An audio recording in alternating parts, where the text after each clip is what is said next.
we should do our new segment. Ooh, new segment.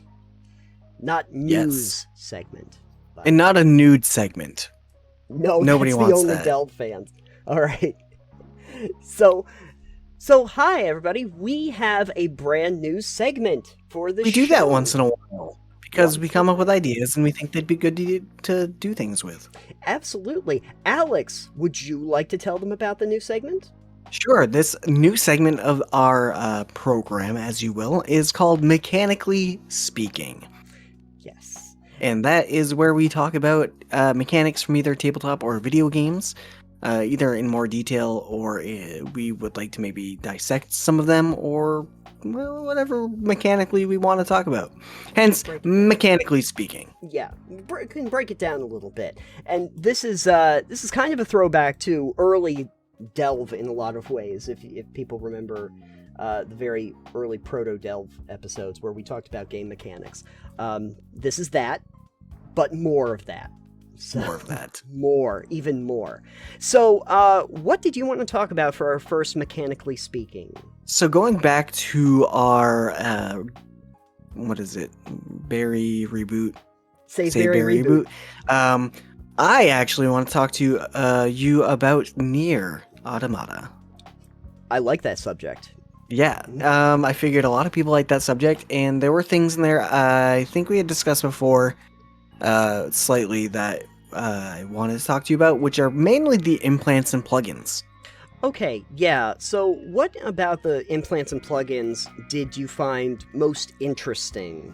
Well, I thought the entire concept is really interesting, where obviously you're an Android. For any of those people listening who have not played Nier Automata, you play an Android, and you can get these chips that you can plug into your operating system and your robotic self, as you will, into your brain, whatever it is. Your robo-brain.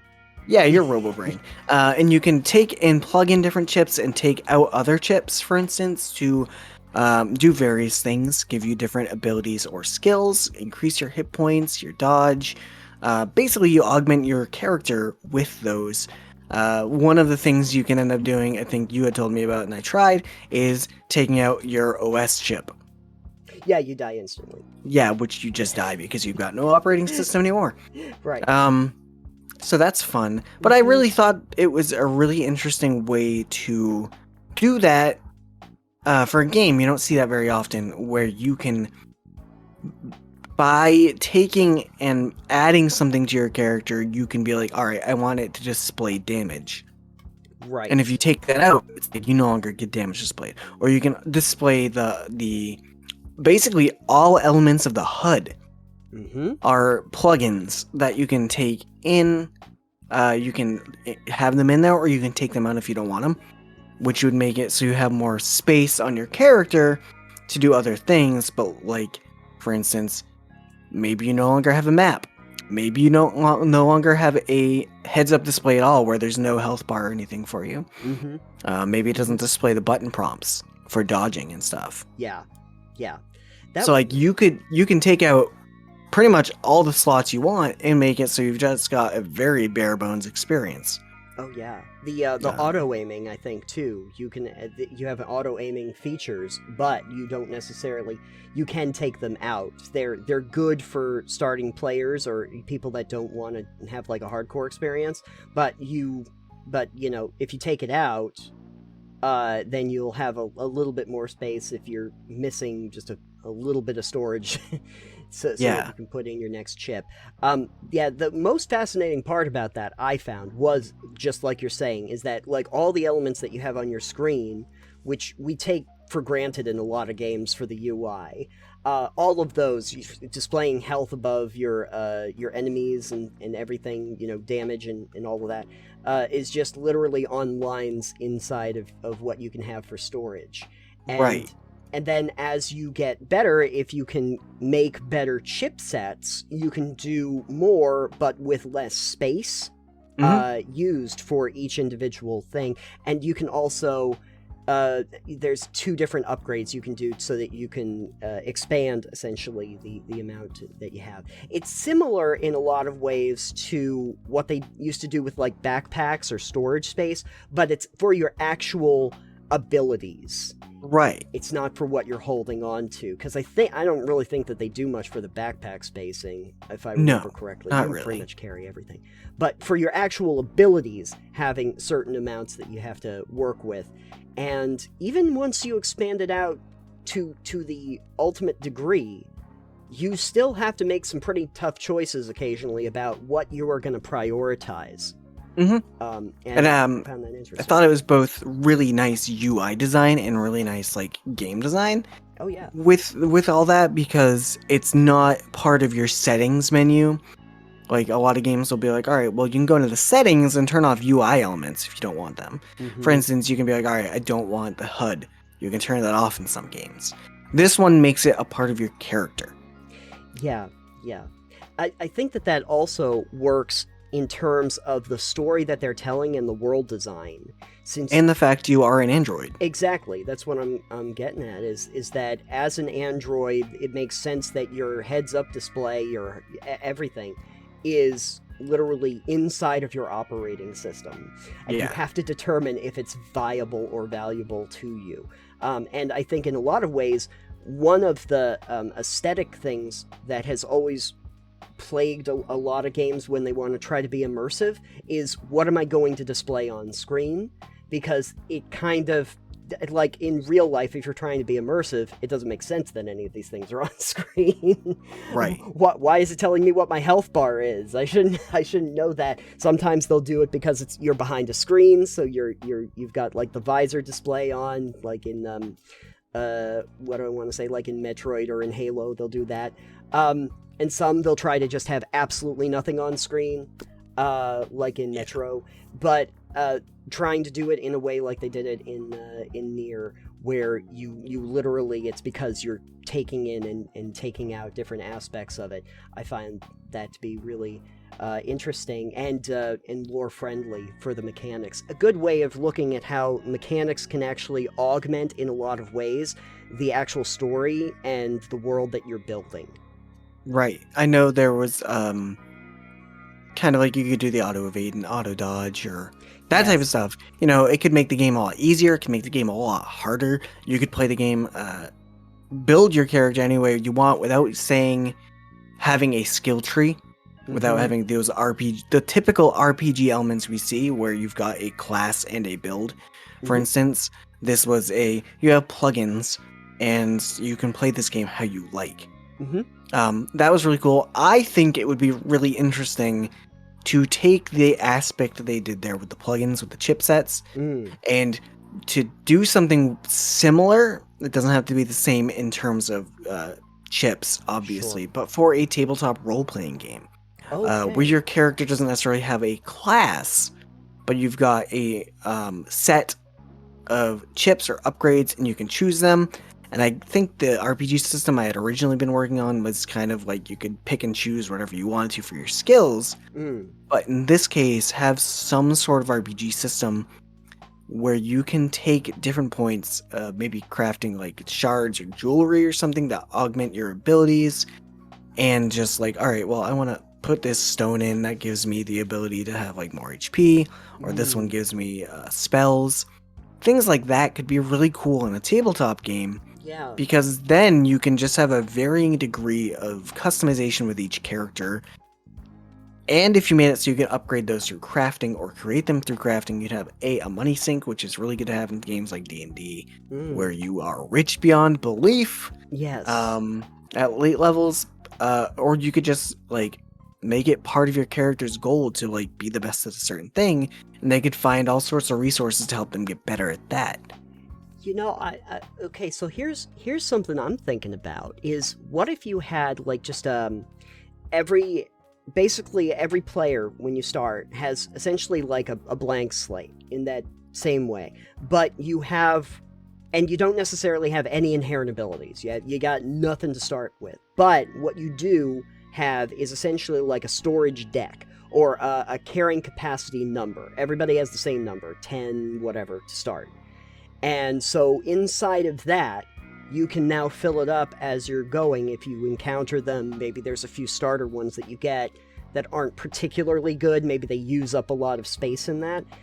And all of the abilities or upgrades or augments or anything have a valuation of how many slots they take up. So if I have like 10 to start, and it says, okay, well, here's a basic, like, long-range attack that does X number of damage, has this kind of percentage to hit. That's going to take up, like, 3 slots. You can determine, do I want to put that in there for now and hope that maybe I come across something better in the future that might take up more space?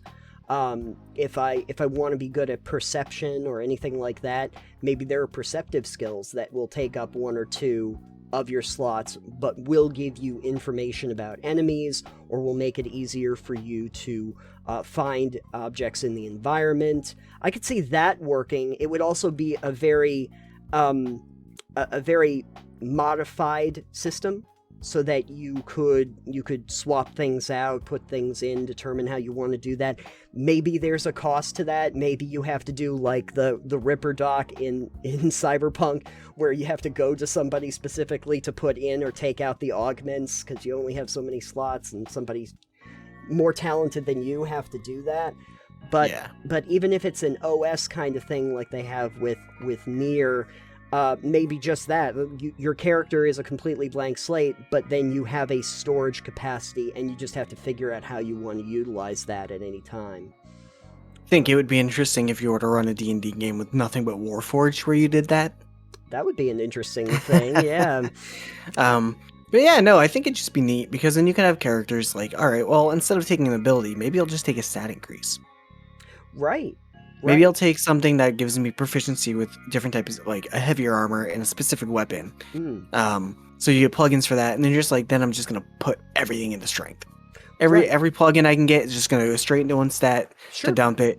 And I think it would be really fun. I think it'd be interesting. You could break the game really easily, I think, by overpowering yourself in a lot of different ways. Possibly. But I think that's okay. Yeah, I don't know if you break it, because here's the thing. As in similar fashion, I remember there were some games where, like, you could take defects in order to pump up different stats and stuff. I think right. Usually the defects. Like well, they had one for D&D where you could do one too. Sure. Generally, the defects you can give yourself don't really match up to the amount of bonuses you can give yourself. Right.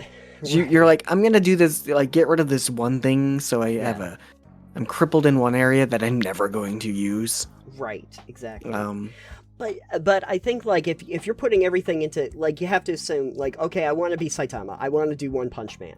Okay, so I'm just going to all strength, but one hit might kill you too, because you got nothing for health, you got nothing for defense, you got nothing else going on. I mean, Saitama's not the best example for that, because not only can he kill everything in one punch, he is also super resilient and fast. Right. So imagine imagine a character, though, where all they got is the punch. Okay, but if you come up against one person with a firearm, we're in trouble here. I don't think you're gonna make it there. I'm trying the Deathclaw build, right? Right. I'm gonna go in and punch things to death. I'm trying that. But I think what would work out really well is if you're during your upgrade system, like, so I level up in the game, I get enough experience and I level up. The only thing that levels up at that point is your storage capacity.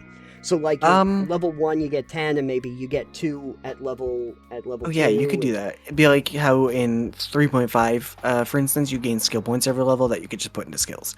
Right. This would be literally your storage deck expands, so you would have more space to put stuff into. I think if you were gonna do it that way, in this exact example, you would do a little bit of storage every level.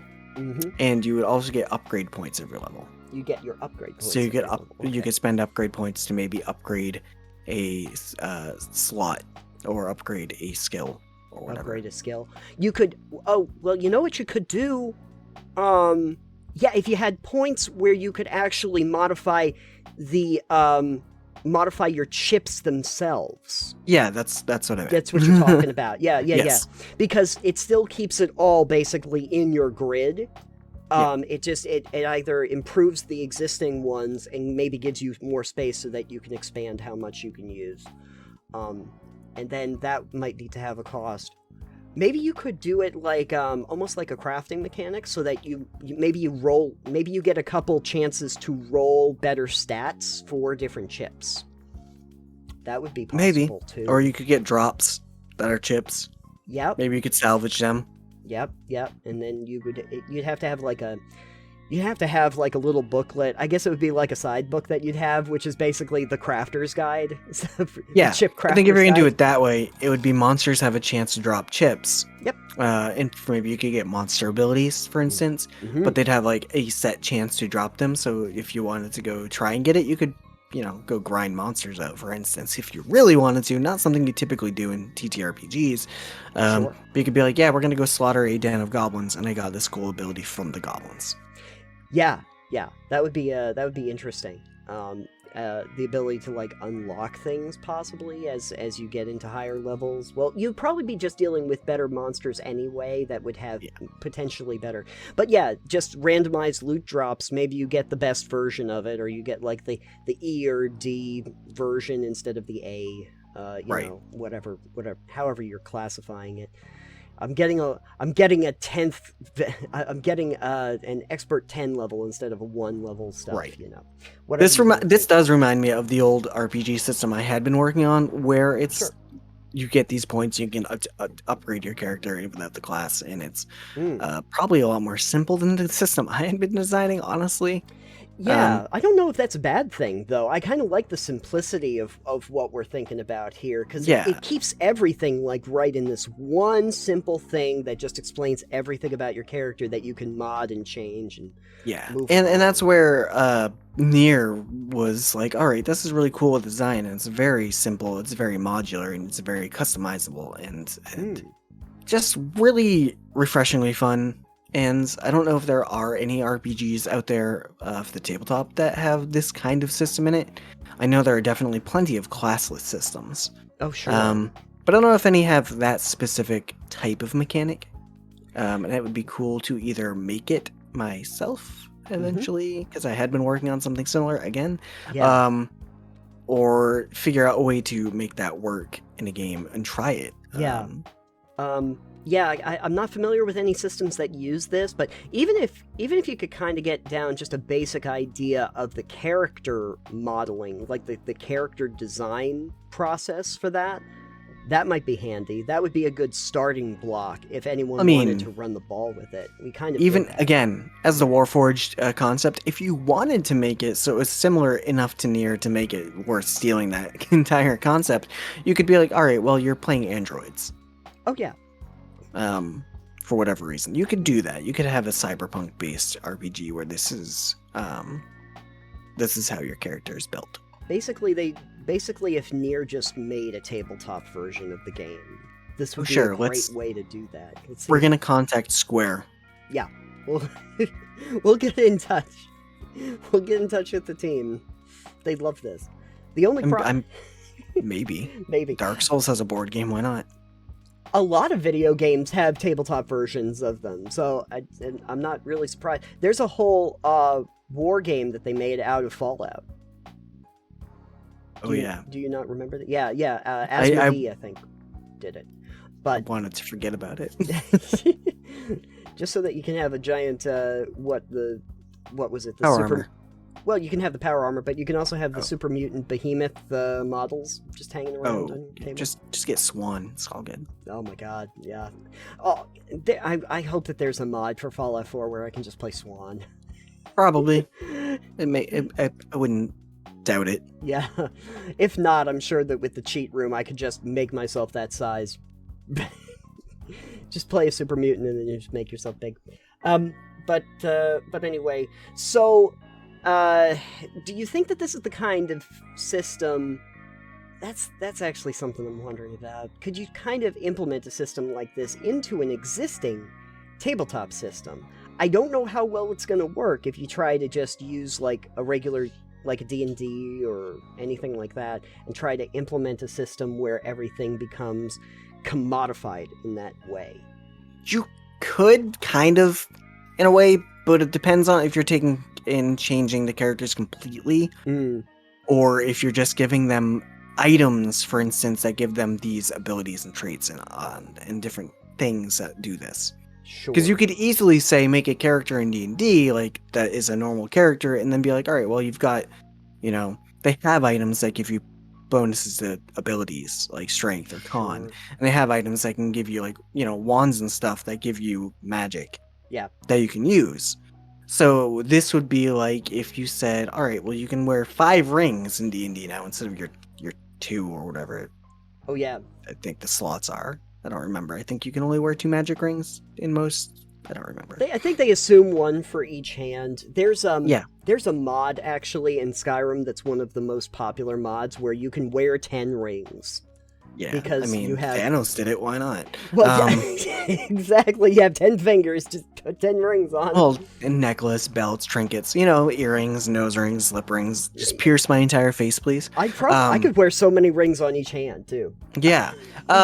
So, for instance, if you want to do something like that, you could be like, all right, well, we're doing D&D, but you can all wear 5 rings that do different things, and you can get these drops that will give you either different skills or abilities or bonuses or whatever. Sure. You could easily do something like that. Mm-hmm. It just would not be the core of your character. It would be to augment your character. Fair enough. Yeah.